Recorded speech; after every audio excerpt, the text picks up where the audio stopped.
Already ఒక breaking అంతోంది. మనం close సీట్లు అనుకుంటూ ఉన్నాము. సో 49కి లేటెస్ట్ డేటా ప్రకారం మన రాడార్ మీద 47 ఉంది. ఇప్పుడే ఒకటి అప్డేట్ అయింది, ఇంకొక 2 అప్డేట్ అవ్వాల్సి ఉంది. 49 స్థానాల్లో బీజేపీ 3 స్థానాలు గెలిచేసింది, 46 స్థానాల్లో ఆధిక్యంలో ఉంది. ఆమ్ ఆద్మీ 2 గెలిచేసింది, 19 చోట్ల ఆధిక్యంలో ఉంది. సో యథావత 21-49 ఇది లేటెస్ట్ అప్డేట్. ఇక ఎవరెవరు ఏ స్థానాల్లో గెలిచారో ఆ డేటా కూడా వస్తోంది. కుల్దీప్ ఫస్ట్ గెలిపిందే ఆమ్ ఆద్మీ పార్టీ నుంచి. అలాగే కస్తూర్బా నగర్లో బీజేపీ అభ్యర్థి నీరజ్ విజయం సాధించారు. సో ఇప్పటివరకు డిక్లేర్ చేసిన 5 సీట్లు. త్రినగర్లో బీజేపీ అభ్యర్థి తిలకరామ్ గెలుపొందారు.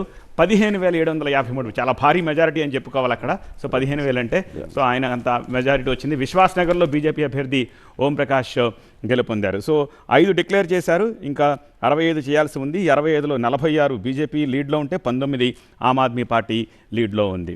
ఇక అరవింద్ కేజ్రీవాల్ 9వ రౌండ్ తర్వాత 10వ రౌండ్ తర్వాత కూడా వెనకంజలో ఉన్నారు. అతీషి కూడా వెనకంజలో ఉన్నారు.